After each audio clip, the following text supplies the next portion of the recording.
Okay, good morning. We're up to, we're finishing off Shin Ches today, so a very, very long siman dealing with the halachas of Muktzah. So we're now coming to the end of it, and please go finish off the last few seifim. So we're up to seif mem vav. Also, los is tachat zatzilov zera hatoloim shoisin hameshi. You're not allowed to sort of carry under your armpits silkworm eggs. Also batilta, because they're muktzah. And furthermore, it causes the eggs to hatch. Says the Mishnah Berurah Kufman Tes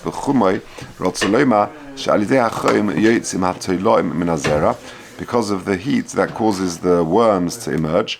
Even though you don't intend that to happen,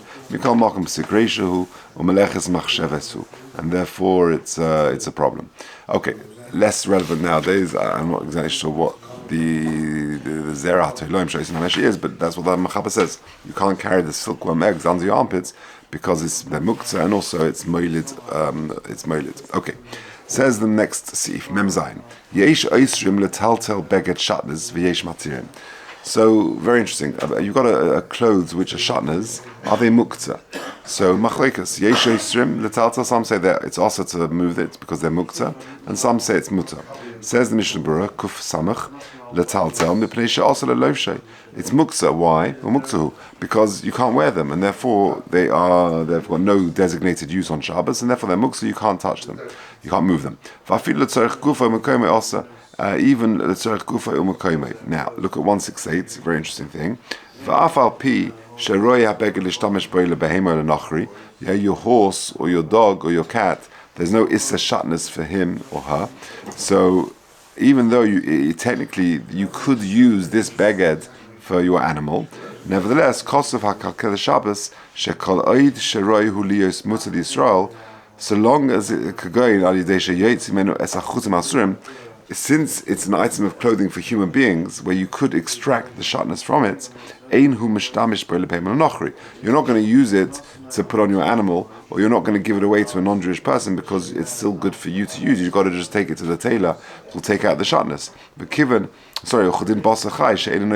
it's like raw meat, which you're not going to give to your animals because you want to use it.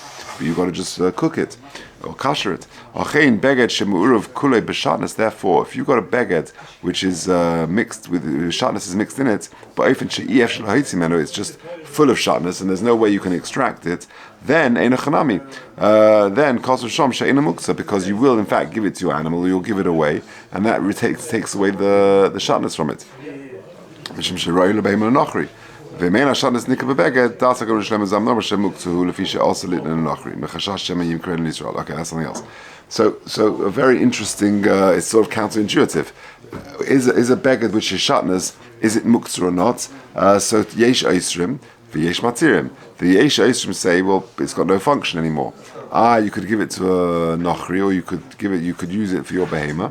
So the teretz is, you won't, because you're going to take out the shatnez. But if it's so saturated with shatnez that you won't take it out, then you would use it for your animal, you would give it away because you can't use it, and therefore it becomes no longer muktzah. So it's almost like a bit counterintuitive. What if you're not sure if it's got muktzah in it? So he says, he goes in the next paragraph in footnote 168, he says, V'gam beged she'en bo ele chashash shatnez. There's even just a chashash. If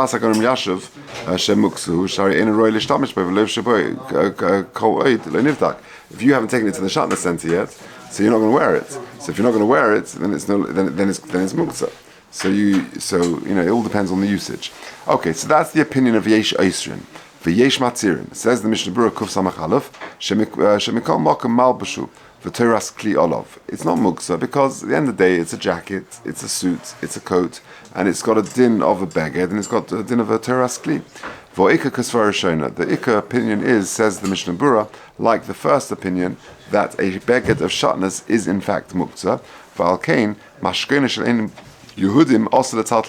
If you have a security, which has been deposited for you because you lent money to a non-Jewish person and he gave you a fancy coat as a security for the loan, then also the tatal and b'Shabbos. Because of the we paskin, says Mishnah Berurah, like the first opinion, who says yesh oisrim letaltel beged shatnez, that you can't move a beged of shatnez because it's indeed is muktzah. Okay, let's go further. Mem ches Mutar letaltel menifa b'Shabbos lavriach hazvuvim. You're allowed to move a fan, like a handheld fan on Shabbos, lavriach hazvuvim, which is used to sort of fly away flies. Says the Mishnah Berurah Kuf Samach Beis, kechol kli shemelachta le'issa. This has got a din of a kli shemelachta le'issa, to mutar letaltel letzorech gufay, and therefore you're allowed to use it. Now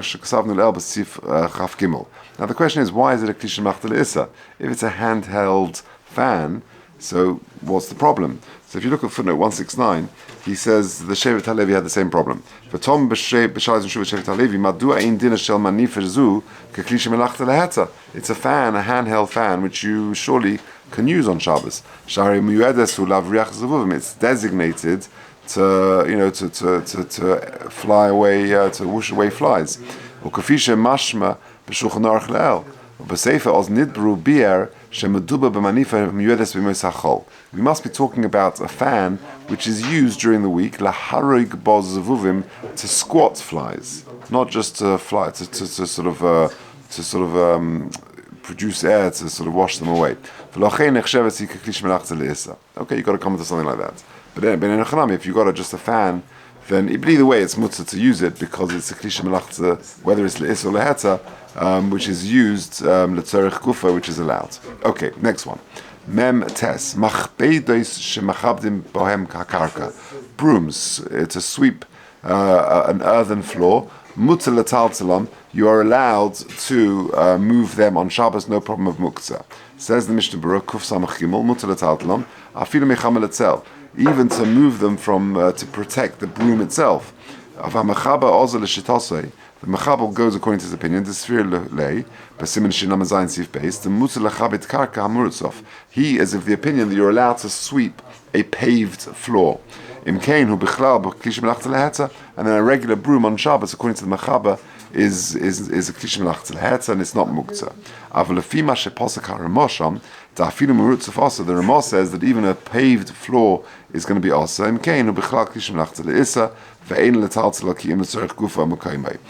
if you look at 170, he says, nowadays, we don't have earthen floors anymore nowadays, and therefore the situation has changed. A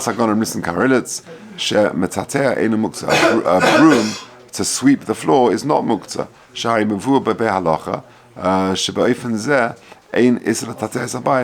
And therefore your broom nowadays will be fine. If you've got something spilled on Shabbos and you want to sweep it up, then it would be fine to use the broom, according to this. Seder. Nun. Now, very interesting. Harashba matzah letaltel ha'astrolob. Now, what's an astrolob? It's like a telescope. You use it. I was actually in a house my Shir's Purim party this year. We did it in one of the boys' houses rather than our house, and in the room there was this. The father must be he has an interest in astronomy, and there was this very fancy big telescope, like a professional one on a stand, which was a bit of a concern for me when there's singing and dancing with 25 Labor Day guys. But is that muktzah on Shabbos? So says the Mechaba, harash b'matzah letaltel ha'astrolob. The Rashba he said it's mutzah to move it. B'Shabbos v'chein b'sifrei hachachmas, and so too science books, because the Rashba is of the opinion that they're not muktzah. You can read them. Uledas harambam yesh lehistapik b'davo. But regarding the Rambam's opinion, there is a question mark on it. Says the Mishnah Berurah Kusamach Daled Uledas harambam hainu mashekosov le'el b'simin shin zayin sif yud zayin. This is basically going on what we said in the previous simon in Yud Zayin. Because the Rambam and the Rashba argued about whether or not you're allowed to study science books and secular studies on Shabbos. The Rashba was Mekel and the Rambam was Machmir. So therefore the Rambam's Leshitoso says that these books now are muktzah because you can't read them on Shabbos. It's a telescope where you can look at stars. It's possible that this comes under that category, and therefore it's muktzah. The Gan, however, says even the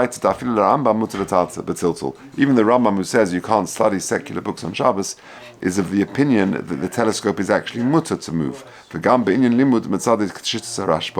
even regarding learning, he follows the view of the Rashba. Now, that is a telescope. What about binoculars? Binoculars on Shabbos. Yes, that's an interesting one. I remember my father, Zichron Baruch, used to have a pair whenever we would go. He liked cricket, and occasionally we'd go to watch a cricket game. So sometimes he would take binoculars with. You're sitting there, and you for the experts. It's a very subtle game. You want to see the ball, how it balls, and how it spins and moves and whatever. So you got a pair of binoculars. Binoculars, are they muktzah on Shabbos or not? What would you say? They're just like glasses. Just like glasses?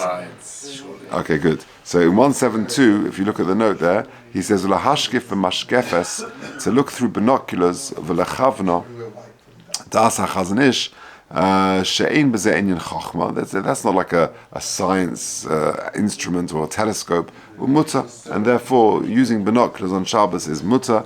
V'chein mevur b'kseis ha'shulchan she'mutter. Okay, so binoculars are mutter.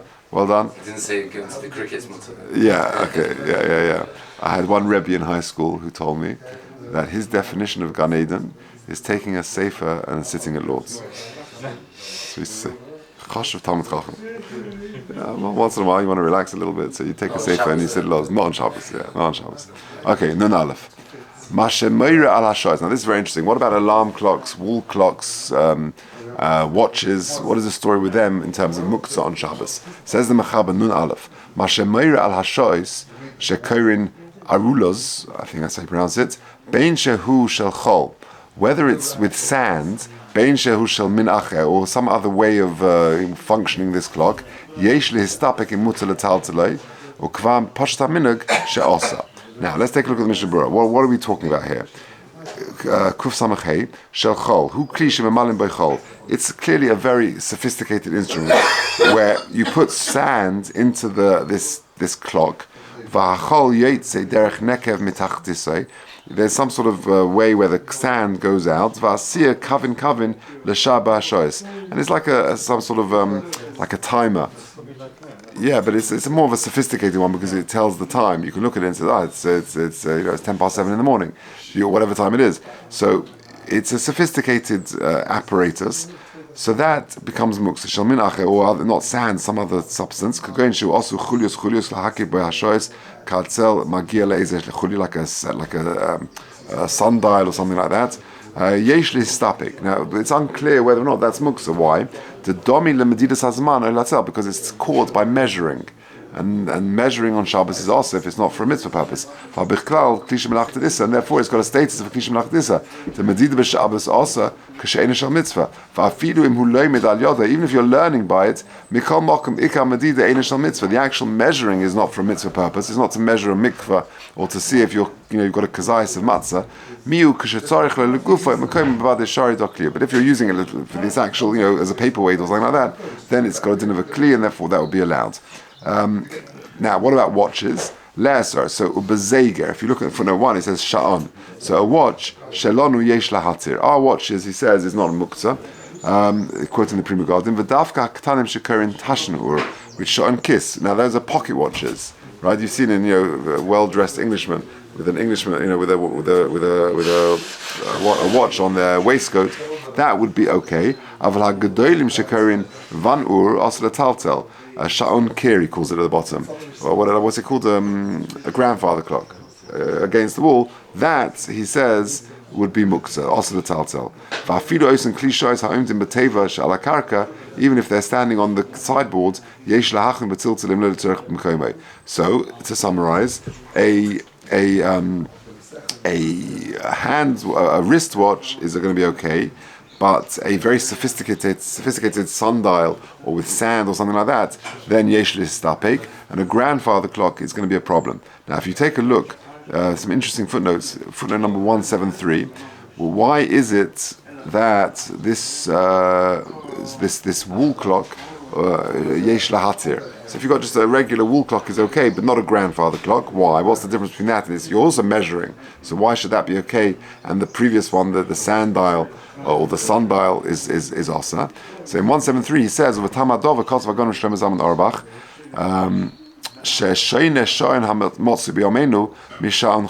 the watches we have nowadays, or the clocks we have nowadays, are very different to the sand timers or sundials that we described till now. You're doing some sort of melacha. Huneshav Klios Amidus in Yonim Shel Chol. You need to, you want to measure time. You want to measure the sand going through. Nowadays, clocks and watches, you just want to know the time. It's not about measuring sand, it's just about knowing the time. Now, what about an alarm clock on Shabbos? Yeah, you're going to get up late on Shabbos morning. So what do you do? So he says in 174, V'chein sha'an ma'oreh, an alarm clock, Kasav Agon Rebel Yashav, she'ena muktzah. I remember years and years ago, I was always unsure about that. I was so pleased when I first found out. And for years now, I've been using an alarm clock Shabbos morning. An alarm clock is okay. I've got a small little alarm clock, which I got for my bar mitzvah, which is still functioning all those years ago. And I've used it ever since, every Shabbos since. Pretty much. That it's a small alarm clock. It's mutzah. They would use alarm clocks in the house of the Chazon Ish on Shabbos. Because is it caught by some of these watches? So, in other words, to summarize, some clocks are okay, some clocks are not. The sundials and the sand timers are not. The grandfather clocks not. But the watch, the clocks on the walls, no problem, and wristwatches are no problem. And now we're saying even the alarm clocks are going to be okay because maybe it's caught by the Osa type of clocks. Or maybe because it's Ma'ira Kol, Mashmiya Kol on Shabbos. Maybe that could be the problem. And also, as we're going to see in a second, maybe the concern is you're going to press the button to press snooze. Right? And that could be the concern. Yeah. I must say, I put it away from my bed. Yeah, just in case. A, because it will make sure I get out of bed. And B, that I won't press it. But to use it will be okay. Now, what about using a watch that sometimes has like a digital watch which has lots of buttons on the sides? Kids have all these things when they get their first watch and they got lots of buttons.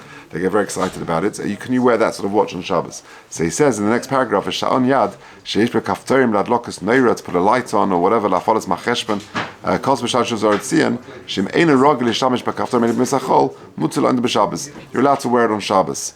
But it depends whether or how motzu it is you're going to press the buttons. He quotes from Moshe as well, that it's better to put some sort of mark on them to prevent you pressing the buttons on Shabbos as a reminder. But if you're not going to press the buttons and it's not inevitable, then l'chorah that would be okay. All right, let's just finish off quickly. Nun Beis, the last sif of this long simon. Muktzah lashir having muktzah. Very interesting halacha. If something which is muktzah for wealthy people, then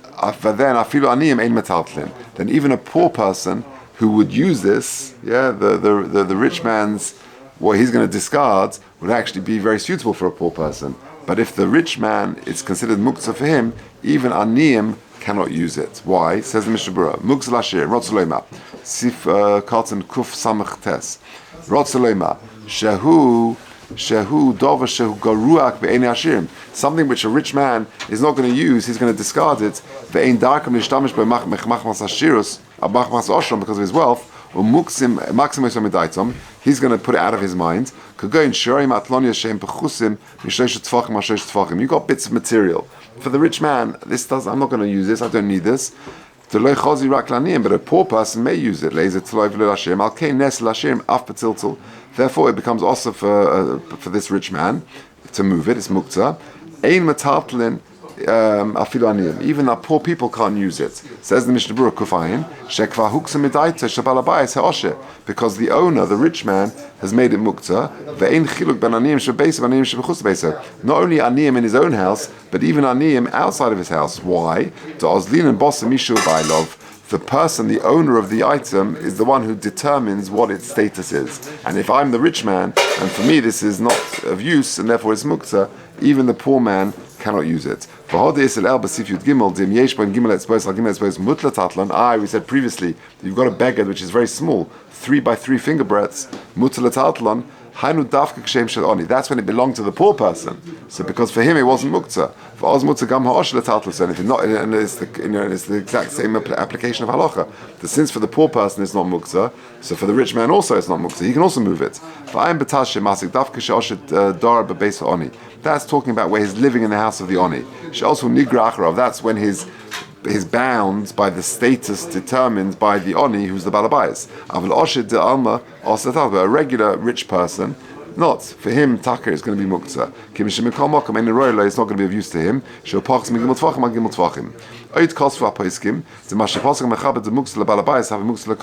What we just said, if it's muktzah for the balabais, it's muktzah for everyone. Who dafka b'dov she'ein royal lebailov machmas grusa kanal. That's dafka because it's not royal for the bailim because of its inferiority. Avodov she'ein royal lebailov machmas issa. For example, if I say I'm not using this, I make a neder, I'm not going to use this cup on Shabbos, then it's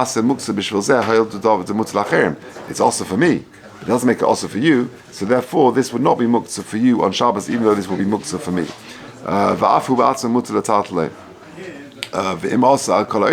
Also the kolot. If I ask it on the whole world, then it would be also for everyone.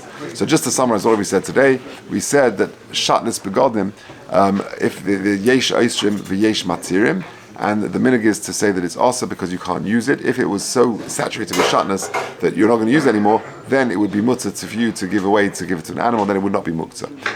Mutzah l'talt, and if you're not sure about it, then it's muktzah because l'maisa you're not going to wear it. A fan, we said it's mutzah. It's not muktzah because you're going to. It's muktzah. It's a machmas kufa. You can move it. And we said brooms and things like that. That nowadays, even though there's a machlukas and the Chabad says yes, the Ramah says no. Nowadays, because all our floors are paved and therefore we can sweep, they are not muktzah.